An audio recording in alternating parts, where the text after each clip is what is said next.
Yang pertama memang kalau kita berbicara dengan Andi Malarangeng, kita berhadapan dengan juru bicara yang baik gitu ya. Juru bicara yang baik ya. Bukan juru bantah. Oke.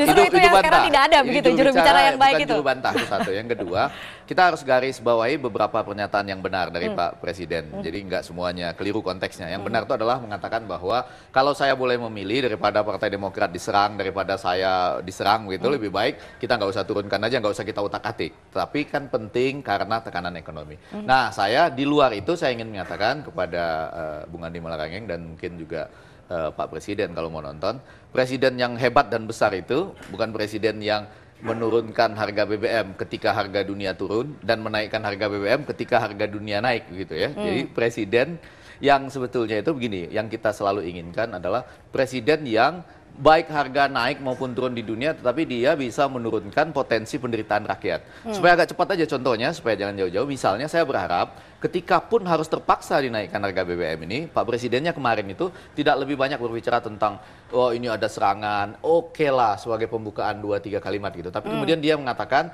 ini ada sebuah gerakan nasional dari pemerintah kami, pemerintah yang pernah menurunkan harga BBM itu, bahwa nanti hasil dari itu ya, misalnya kalaupun BBM dinaikkan akan menjadi sebuah stimulasi atau bagi seluruh petani, Anda akan kami berikan benih, bibit, pupuk, pestisida dan lain sebagainya. Hasil pertanian Anda dijamin akan dibeli dengan APBN kami dengan harga 40% di atas biaya produksi Anda. Misalnya. Itu yang tidak disampaikan oleh Presiden. Dengar, karena itu dilakukan oleh Thailand misalnya. Ya.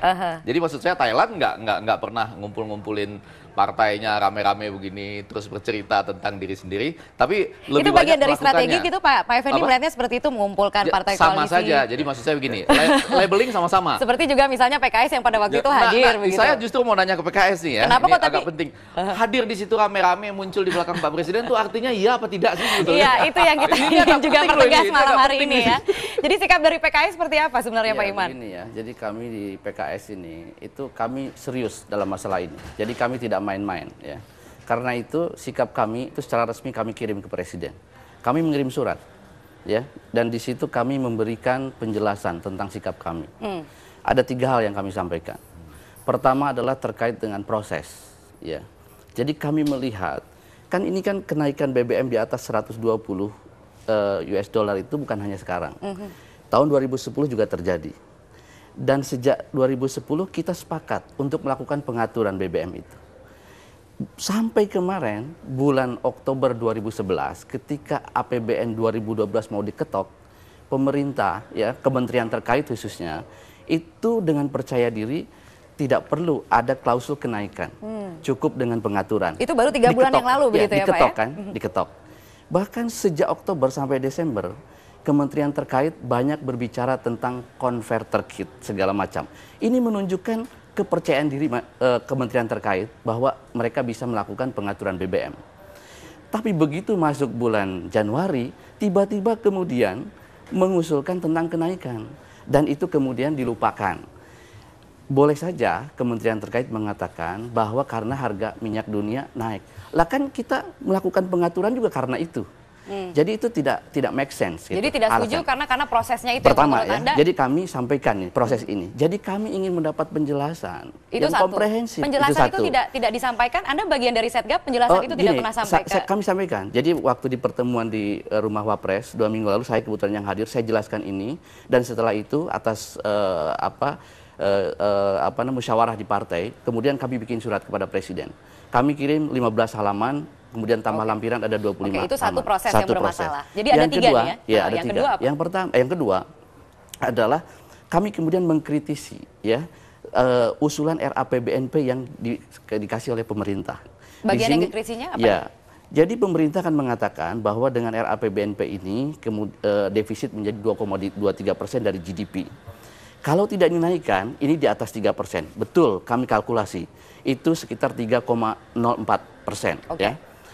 Nah, tetapi harus diingat bahwa ketika tidak dinaikkan itu menjadi 3,04% itu, di situ sudah ada komponen yang namanya kompensasi.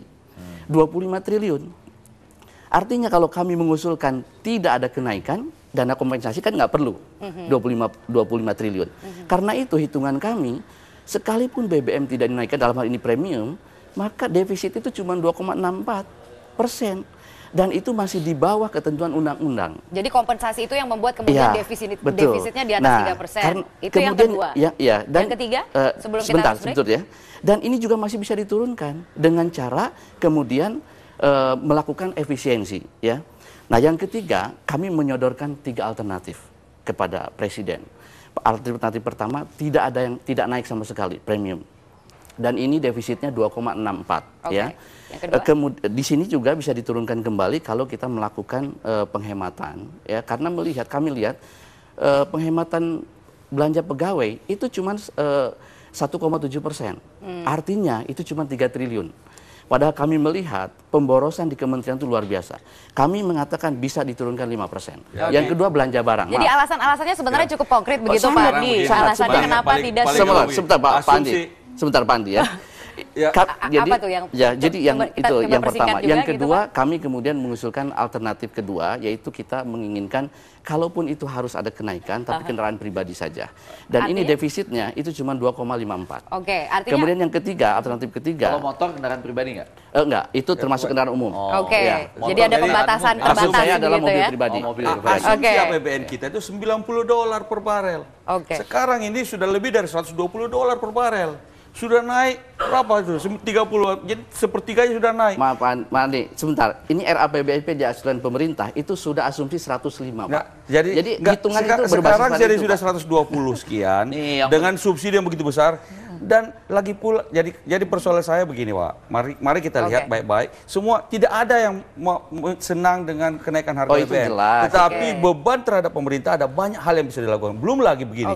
Subsidi BBM itu subsidi barang, Pak, bukan subsidi orang. Barang yang disubsidi. Jadi kalau barang disubsidi, siapapun yang beli barang itu dapat subsidi. Bapak beli barang itu semakin banyak dapat beli barang itu dapat subsidi banyak. Semakin sedikit banyak subsidi barang tapi semakin intinya sedikit. bukan karena Ada kebijakan disampaikan alasan ini. Orang kaya yang punya mobil. Intinya bukan itu, intinya adalah mahasiswa pantas demo kalau ngelihat begini nih.